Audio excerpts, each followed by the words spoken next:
Bonjour à tous. Il faut soutenir les agriculteurs face à la canicule, estime la députée Catherine Hervieux. Face aux fortes chaleurs et au déficit hydrique qui fragilisent déjà plusieurs productions agricoles, la députée de Côte-d'Or alerte sur les conséquences économiques et humaines.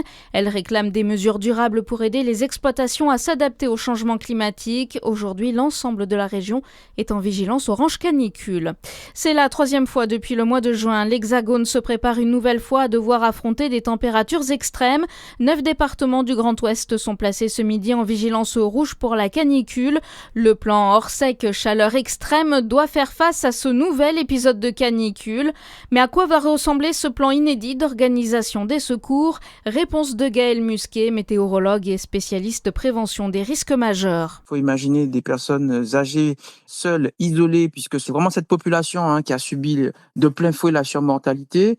Faut imaginer aussi des personnes à la rue, des personnes en situation de handicap, dans des centres qui seront réfrigérés, rafraîchis pour leur permettre de traverser cet épisode de canicule. L'idée, c'est de mobiliser l'intégralité des services en capacité de prendre en charge ces personnes identifiées sur liste pour pouvoir aller dans ces centres où ils vont bénéficier d'un peu de fraîcheur, de nourriture, d'hydratation et d'un suivi renforcé, beaucoup plus renforcé bien évidemment si elles étaient restées chez elles toutes seules. Lors de la dernière canicule, les décès ont augmenté de près de 30% selon les données de Santé publique France.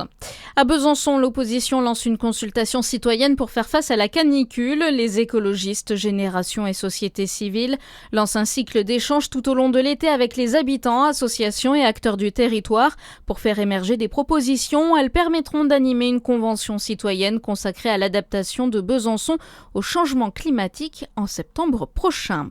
Il n'y aura pas de feux d'artifice dans le Jura pour le 14 juillet. Le préfet a pris un arrêté d'interdiction temporaire. Les tirs de feux d'artifice, les spectacles pyrotechniques, l'allumage de tous les feux festifs sont interdits jusqu'au dimanche 19 juillet inclus pour éviter les risques d'incendie. Le ministre de l'Éducation nationale est attendu lundi en Saône-et-Loire. Les maires ruraux ont fait part de leurs inquiétudes quant à de possibles regroupements de classes, provoquant de la disparition de salles de cours dans les plus petites communes. Le Palais des Ducs et des États de Bourgogne à Dijon représentera la Bourgogne-Franche-Comté. Le site a été choisi pour représenter la région dans l'émission Le Monument préféré des Français, présentée par Stéphane Bern. Les votes sont ouverts jusqu'au 24 juillet. Et puis une 7e étape du Tour de France sur du plat aujourd'hui, entre Ajetmo dans les Landes et Bordeaux. Un parcours pour les sprinteurs. Hier, Tadej Pogačar a récupéré le maillot jaune après une démonstration de force sur la première étape de montagne avec le col du Tourmalet. À suivre votre météo sur Fréquence Plus.